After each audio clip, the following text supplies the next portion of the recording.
What a blessed release it must be from the crowded, ill-ventilated workrooms, in which so many have toiled through the long, hot, weary hours of the day. They have such a struggle. What can be done to make their life better? There is a time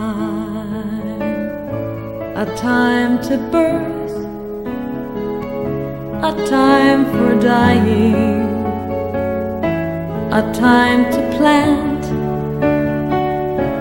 a time to pull up what is grown. There is a time to join, a time for breaking, a time to build, a time to cut down what has grown. There is a time.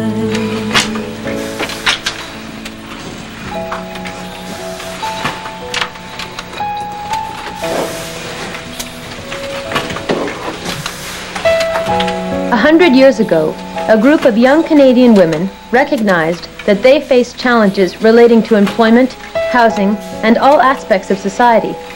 They decided to try and do something about it together.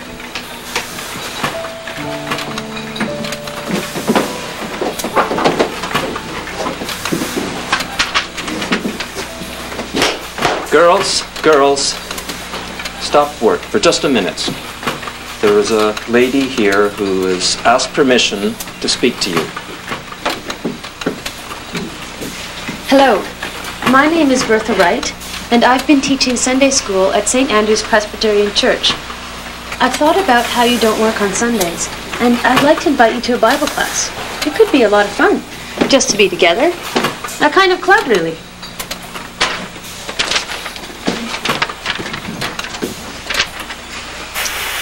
We're already working 14 hours a day, 6 days a week. Back to work now, girls. Back to work.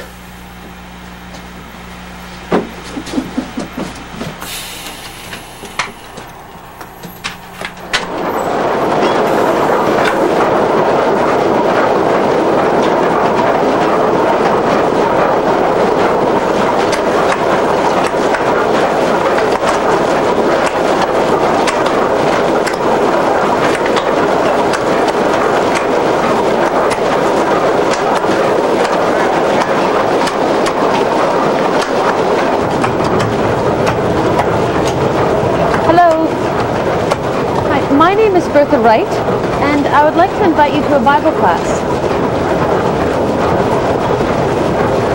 Good.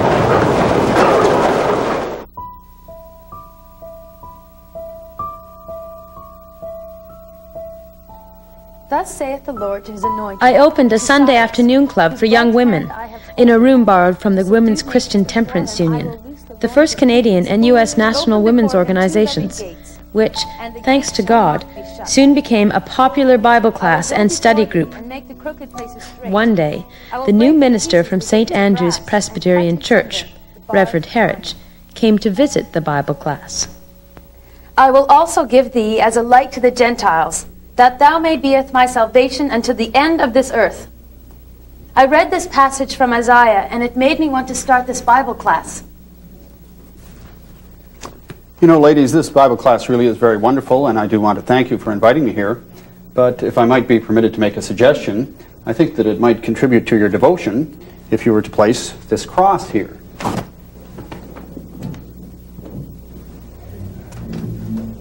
Reverend Heroine, there's no need for you to do that. I've been teaching Sunday school since I was a teenager, and we've never needed a cross before. Well, Miss Wright, I just think that it might help to make the class more meaningful, more conscious of Jesus' sacrifice for you. Reverend Heroine, I really cannot agree. You are a guest here today, and as you can see, our faith is made real to us by our reading and studying the Scriptures, and by our prayers and fellowship with each other. A brass cross is an idol icon. It simply does not add to what we already have. This is really interesting. Miss Wright, I see that you're outspoken and opinionated.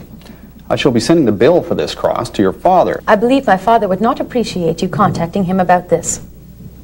Reverend Heroine, If I may advise you, I think your energies would be better spent on more inspiring sermons, and perhaps you would do well not to read your prayer so quickly. I beg your pardon. I will be speaking to your father, young lady.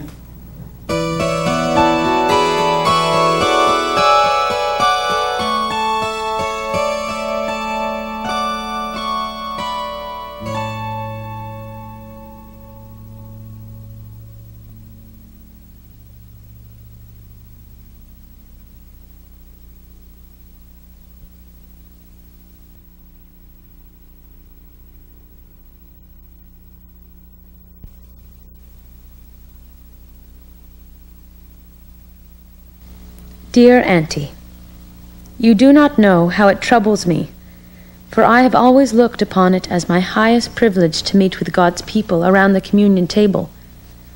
And now where am I to go? Christ Church, St. John's, St. Albans? There is so much form and ceremony, and so little of the true spirit of worship about them. One cannot even join in the hymns. I, Bertha Hannah Wright Carr Harris, the heroine of Hull, was born of pioneering stock. I am the great-granddaughter of Philemon and Abigail Wright, the first settlers of the Ottawa Valley. Educated at Ottawa's Ladies' College, started by J.M. Currier, my uncle by marriage, and my auntie, Mrs. Hannah Currier, I stayed for some years with them in their lovely home at 24 Sussex. J.M. Currier was the Member of Parliament for Ottawa from 1867 to the early 1880s. 24 Sussex figured largely in the social life of the time, even though it was not then the Prime Minister's residence.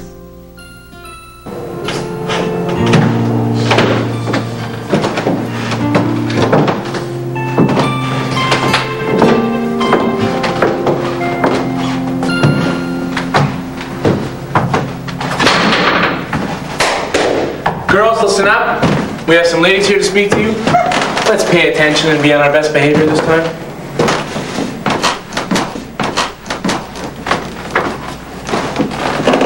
Hello. I'm glad that we have an opportunity to meet today and get to know each other a little better. My name is Miss Wright. This is Miss Scott and Miss Livingston. Please have a seat. Perhaps I could read to you Psalm 23. It is very special to me. The Lord is my shepherd. Largely through the influence of my aunt, Hannah Currier, I became interested in mission work, or as you might call it, Christian social work. I began to lead members of the Bible study to visit women in the jail on Sunday afternoons. And perhaps we could sing a hymn. Jesus loves me. Jesus loves me, this I know. Whatever progress made in the prisons was undone when the inmates returned to the prejudices of society. Popular views were that such friendless women were unreformable unfortunates with whom proper young ladies should not interact. Wherever mission work was done, it should always be done somewhere else. Jesus loves me, the Bible tells me so. At the age of 24, in the face of such unsympathetic views, I established a home for friendless women, designed to offer shelter and employment to unfortunate women. We began with a definite evangelical focus. The Home for Friendless Women was successful and served the Ottawa community until 1940. We also started visiting patients in the Protestant hospital, and on Wednesday evenings, missions were begun in Lower Town to those who frequented the saloons and places of ill repute there. There were riots when I became involved in establishing a gospel mission in Hull, Quebec. Quebecois lumbermen were paid poverty wages and did not appreciate Protestant English-speaking ladies attempting to shut down saloons and inviting them to an evangelical faith. Prime Minister Sir John A. Macdonald, himself a recent convert of Christian mission work, spoke in the parliamentary debates that followed. I have the privilege of knowing Miss Wright. I believe that she is a true Christian and anxious, as far as her views go, to spread the evangelical religion. I, for one, and all in this house, I am sure, will be only too glad to say that in her mission she should be unmolested and allowed to press her peculiar views on any audience she may address in this country.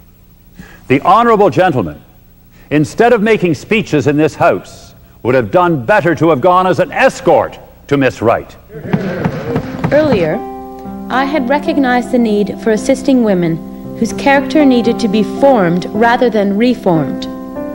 The Honorable S.H. Blake, Vice Chancellor of the Ontario Government Chancery Court, agreed with me on this when he made his regular visits to check on the Home for Friendless Women's status as a government-sponsored charity. In 1885, after it became apparent that some members of our Bible class group were in need of suitable living accommodation, I rented a room in the Women's Christian Temperance Union at 98 Albert Street, which became known as the Young Women's Christian Institute. With 20 residents, the Institute quickly became self-sustaining and an important learning experience for what was about to happen. One day, the Honorable Samuel Hume Blake came into our house with former Toronto Mayor William Howland. They were both committed reformers and very involved in proactive approaches to charitable work. After discussing our common basis of faith, Mr. Blake said, "What you have accomplished is quite commendable, but why don't you launch out now and have a building that's more worthy of the nation's capital?" Well, that would take money. Well, you could put me down for $500. Oh, well, thank you.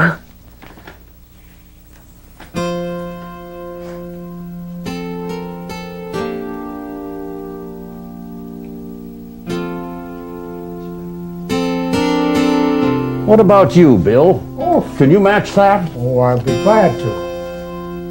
Be glad. When they had gone, in my eagerness to communicate the good news to our Vice President, Mrs. Blackburn, I took the streetcar for New Edinburgh, where I met my good friend, Mr. T.C. Kiefer. When I told him what had happened, he added his name to the list for $500. I was intoxicated with joy when Mrs. Blackburn and later Mrs. H.F. Bronson added their names to the list for similar amounts. The language of the psalmist echoed in my heart. Bless the Lord, O my soul, and all that is within me. Bless his The first meeting of those interested in the formation of a Young Women's Christian Association in this city was held in the YMCA last evening. As Honorable S.H. Blake and ex-Mayor Howland of Toronto were announced to deliver addresses on the movement, there was a large attendance. The object of this association shall be to promote the spiritual, intellectual, social, and physical welfare of young women. 12 committees were appointed by our Ottawa Association to carry on various projects. In an incredibly short time, the fund reached $18,000 for an Ottawa YWCA building. A lot was purchased at Metcalfe and Maria, later to become Laurier Avenue. The building committee set about discussing plans. An architect was then called in, and the work was soon rushed to completion. The cornerstone of the new Ottawa YWCA building was laid by the Countess of Aberdeen, wife of Canada's Governor-General. St. George's, Reverend J.M. Snowden, read the lesson. For thou, O Lord of hosts, God of Israel, hast revealed unto thy servant, saying, I will build thee a house. Therefore hath thy servant found in his heart to pray this prayer.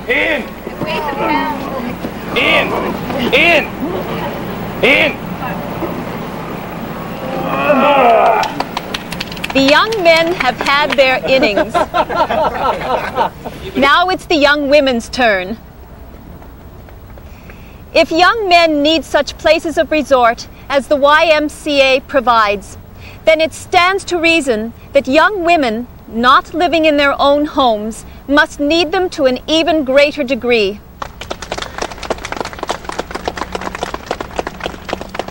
Thanks are especially due to Miss Wright and her fellow workers for all they have done in the past with very inadequate means. Your Excellency, in presenting this trowel on behalf of the Board of Management of the YWCA as a small memento of this happy occasion, permit me to say that it is with peculiar pleasure that I do so, realizing the appropriateness of Your Excellency in laying the cornerstone of a building which is to be used to carry on a work to which so much of Your Excellency's time and interest has been given. The advancement in true happiness, health, and usefulness of the daughters of our land.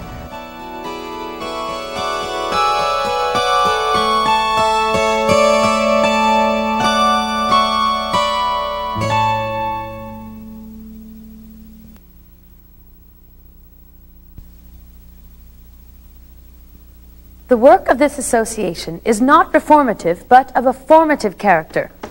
Not intended to be the refuge for wrecks of love and hope, the needs of this class being fully met by other institutions. Nor is it, as some suppose, a religious club of old maids and blue stockings. It is, as its name indicates. Rooms in the Ottawa YWCA rented for between $2.50 and $5 a week, including board. Women had to earn less than $4 per week to qualify for the cheapest rate. Owing to the large number of young women deprived of home privileges, a special effort is made to provide as near an approach as possible to a refined Christian home. Already, some of the Canadian associations, notably Ottawa and Toronto, have large and well-appointed buildings where the comforts of a good hotel and the privacy of a home are combined. According to popular notion, a lady may crochet the mat that a lamp is to stand on, but she may not clean the lamp. The line seems to have been drawn between work that is useful and work that is useless, the former being regarded as degrading, while the latter is considered quite in keeping with the position of a lady. Okay, class, let's keep kneading the dough. Bessie Livingston had begun teaching cooking at 98 Albert Street and was the first General Secretary of the Ottawa YWCA. We sent her to the Boston School of Domestic Science and the Emerson School of Oratory. On her return, the Ottawa School of Cookery was opened and became famous throughout the province. By 1898, over 300 women were enrolled in the school. Almost half were training to be teachers of domestic science. From the beginning, the Ottawa YWCA established an employment office. By 1895, there were over 700 applications. Our Ottawa YWCA Physical Culture Committee introduced basketball in 1897. Phys Ed began as physical culture, with basketball in the lecture hall. The first Canadian Young Women's Christian Organization was founded in 1870 in St. John, New Brunswick. Other YWCAs followed. A time for laughing, a time to mourn, a time of dancing for the day. There is a time to join, a time for breaking,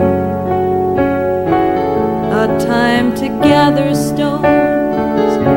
The Columbian Exposition in Chicago, especially with its women's pavilion, designed by female architect Sophia Hayden, exerted an important stimulus to the life of women's organizations. Leader of the Canadian YWCA delegates at Chicago, Mrs. Adelaide Hoodless of Hamilton, described the first step in organizing Canadian work on a national basis. Upon my return, I wrote to every city and town across Canada.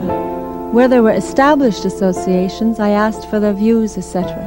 Where I did not know of any, I wrote to the mayor of the place, asking for information, and if he would kindly place the letter in the hands of some responsible Christian woman who would assist me in my efforts. In all, I sent 90 letters. Some were most courteously answered, and others ignored.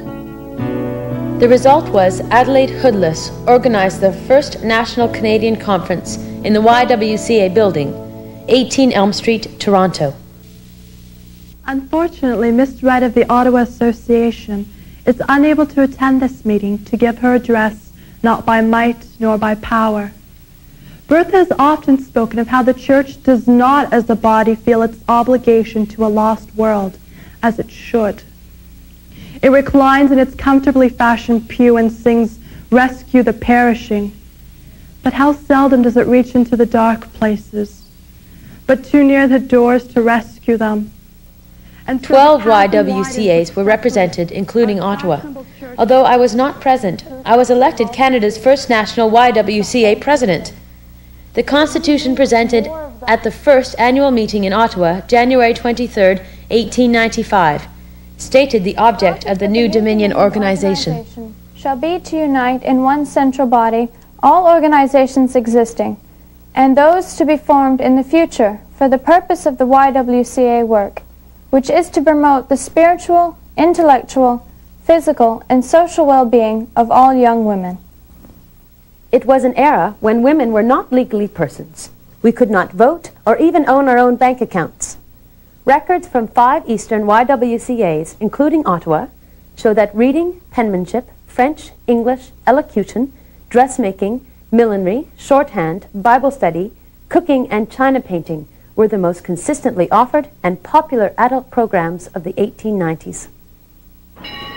I resigned my Ottawa position to become president of the National Council of the YWCA in Canada, and later devoted all my time to work as traveling secretary, giving addresses in many Canadian cities. Newspaper accounts of these meetings indicate that my efforts were amply repaid in stimulating an ever-growing interest in YWCA work. Well, I think I will be. In 1896, I married Kingston's Royal Military College engineering professor, Robert Carr Harris, who already had 6 children and was 20 years my senior. I raised an additional 6 children of my own.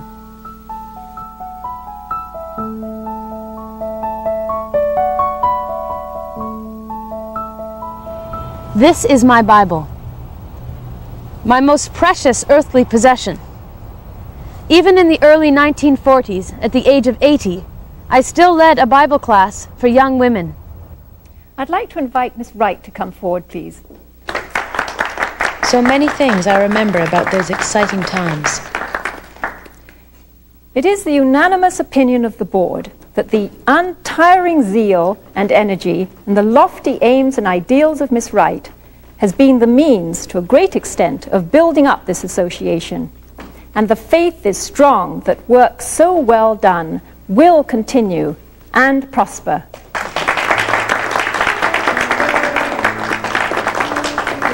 And so began the Ottawa YWCA, paralleling developments elsewhere in Canada and throughout the world.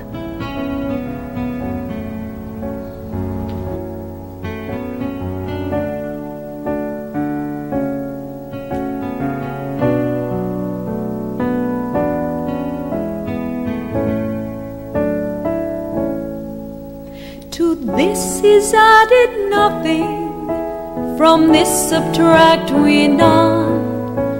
What God shapes under heaven is beginning and is done. What is has been already, what will be is here today. All things shall find their season, all creation find its way. There is a time